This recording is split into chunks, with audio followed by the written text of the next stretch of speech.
मोदी ने जो काम कर दिया है, जी। ठीक है, वो हाँ। देश को भूलना नहीं चाहिए। हाँ। और देश में आबादी एक बहुत बड़ा मुद्दा है, जी। चाहे कोई भी हो। बिल्कुल। अगर आप आबादी कंट्रोल नहीं होगा, तो आप बोल रहे हो कि महंगाई सबको नौकरी, तो कहाँ से सबको नौकरी मिल जाएगा? फ्री कैसे चलेगा? ये हमारे देश की जनता को सोचना पड़ेगा। आप यूथ हैं भाई साहब। आपने 2004 से 14 तक मनमोहन सिंह को भी देखा होगा। 14 से 24 तक आपने नरेंद्र मोदी को देखा। कांग्रेस और मोदी सरकार में क्या डिफरेंस लगा? जी देखिए, कांग्रेस ने भी अपने ज़माने में बहुत अच्छा काम किया है। ये एक बोल दे कांग्रेस ने कुछ किया ही नहीं है, तो ये भी बहुत गलत हो जाएगा। जी। अगर कांग्रेस ने कुछ किया हुआ नहीं होता, तो इतने दिन शासन में कैसे रहा? पब्लिक का तो वोट मिला कांग्रेस को भी। बट कांग्रेस की कुछ गलतियाँ, जो बीजेपी को लाने पे विवश किया। कांग्रेस की क्या गलतियां बताइए? जो भी गलतियां था, इतनी घोटाले थे और जो भी थे तुष्टिकरण, देखिए अब वो भी था, वो भी एक बहुत बड़ा मुद्दा है कि आप भड़काऊ की राजनीति करके और सिर्फ जातियों में बांट के और अलग धर्म का सहारा लेके सरकार बना लोगे, जोड़ तोड़ के हिंदुओं को जाति में बांटो। इस चीज का बीजेपी ने माइलेज लिया। और बीजेपी ने क्या किया कि हिंदुओं को एकजुट किया, जो पहले बैकवर्ड, मोदी जी ने आके बैकवर्ड को यूनाइट कर दिया। तो ये एक बीजेपी की सबसे बड़ी जीत है। और घर घर मोदी जी ने जो भी पहुंचाया है, कांग्रेस 1 रुपया भेजता था और दलाल वलाल इतना था पहले से, इतना मतलब गंदगी गंद मचा हुआ था कि 25 पैसे गरीबों के पास में। अब अभी बोलने वाले लोग तो बहुत कुछ बोल देंगे। मोदी जी राज में क्या क्या काम हुआ? 4 काम गिनाइए आप। काम मैं बता दूं, आर्टिकल 370 जो भी हुआ, सबसे बड़ा राम मंदिर जो उन्होंने बोला उनके था, उन्होंने बनाया। अब लोग बोल देगा कि राम मंदिर से क्या हो रहा है, पेट चल रहा है। अरे भैया, 4 लाख करोड़ का उसका बजट होगा, इतना वो खुलेगा, क्या बोलते हैं, रोजगार होगा उससे पैदा, कैसे नहीं होता है। और क्या कहते हैं, जो आपका सिलेंडर वगैरह जो भी काम किया, इंफ्रास्ट्रक्चर, रोड्स और वगैरह, जितने में भी आप देखोगे काम हो रहा है। और पहली बात, आधार को जो उसने लिंक किया है, जो डिजिटलाइज किया है, आप मतलब देखो, करप्शन बहुत घट रहा है भाई आज। पेपर लीक से युवा परेशान है, किसान सड़क पर आ गया है, महंगाई बेरोजगारी पर विपक्ष सरकार को घेर रही है।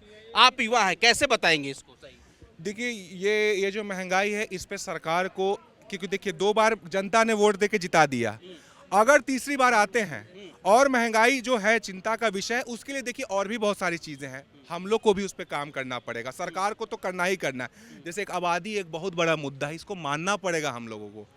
क्योंकि आप एक चीज़ के लिए वो करो, 200 आदमी वहाँ पे आ जाएगा।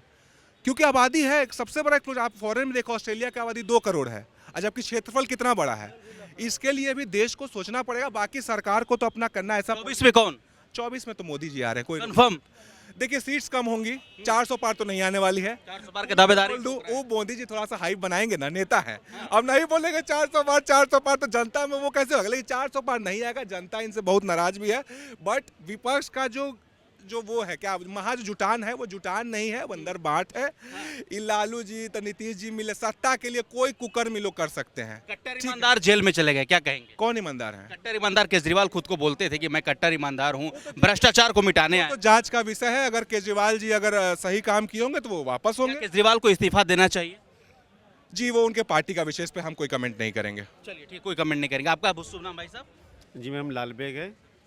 एक मैं गोवा से हूँ। हाँ, गोवा से हैं। हाँ, देश का प्रधानमंत्री कौन बनेगा, क्या माहौल लग रहा है? देखो माहौल के हिसाब से तो, माहौल जो बनाया गया है वो हिसाब से तो पीएम हमारे वही रहेंगे, नरेंद्र मोदी जी। नरेंद्र मोदी जी। क्योंकि आपके हिसाब से, आपके हिसाब से, माहौल के हिसाब से। आपके दिल में कौन है? लेकिन अगर महंगाई की बात करेंगे, आप बेरोजगारी की बात करेंगे, तो कहीं कहीं ना कहीं वो इसके सुलझाने के वो पीछे है। पीछे है। क्या राहुल गांधी को मौका देंगे? जरूर देंगे। हर इंसान को मौका मिलना चाहिए अपना बात रखने के लिए, अपना दिखाने के लिए, देश के लिए काम करने के लिए। तो मैं चाहता हूँ कि राहुल गांधी जी को भी एक बार मौका मिलना चाहिए। का मिक्स रिस्पांस है। कुछ लोग कांग्रेस की तरफ बढ़ रहे हैं, तो कुछ लोग बदलाव चाहते हैं। लेकिन मीडिया में जो अभी खबर आ रही है, उस हिसाब से बीजेपी को आगे दिखाया जा रहा है। हाँ, लेकिन जनता चाहती है कि थोड़ा सा इस बार कोई अलग भी पार्टी आए और पूर्ण बहुमत में जो बीजेपी एकदम मजबूती के साथ है, वैसा ना है कि थोड़ा सा लोकतंत्र निरंकुशवाद रहे। अच्छा, मोदी जी के आने के बाद से आपने क्या देखा कि भैया हाँ ये नहीं हुआ करता था, ऐसा हो गया, मोदी जी आए तो ऐसा नया हुआ है? डेवलपमेंट तो वैसे कई चीज़ें हुई हैं, कई चीज़ें नहीं भी हुई हैं, जो कमी भी है। पर वही है कि जब कोई अपोजिट में है ही नहीं, तो आप कोई चूज़ ही नहीं कर सकते। जैसे कोई चीज़ होती है, कुछ अच्छी होती है, बुरी होती है, तो आप कैसे सेलेक्ट करते हैं? जैसे आपको कोई भी तो है ही, अखिलेश यादव हैं, राहुल गांधी हैं। उस लेवल पे कोई भी नहीं है। सब मतलब इन लोगों का जो भी जैसे जिस भी बात में चर्चा होती है, जैसे आप देखते हैं जैसे आप देखते हैं कि कभी भी किसी भी डिस्कशन हो रहा है किसी भी चीज़ पे, तो इनका अलग डायरेक्शन होता है। इनका मतलब मेन मोटिव क्या है कि हमें मोदी जी को हराना है, लेकिन मोदी जी को हराने वाली दिक्कत नहीं है। उनको ये होना चाहिए कि हम ये बदलाव करें तो जो पब्लिक है वो उनके सपोर्ट में आएगी। मतलब जनता के दिल को नहीं छू पा रही है। जनता के दिल को नहीं छू पा रहे। जैसे मोदी जी जब पहली बार आए थे, उन्होंने जनता के दिल को इतने मतलब डीपली टच किया था कि सब लोग उनके सपोर्ट में चले गए थे। इस बार आप किसके साथ है? 2024 का चुनाव है, किसका बटन दबेगा? अभी अभी तो मोदी जी के ही साथ है, क्योंकि दूसरा कोई ऑप्शन ही नहीं है।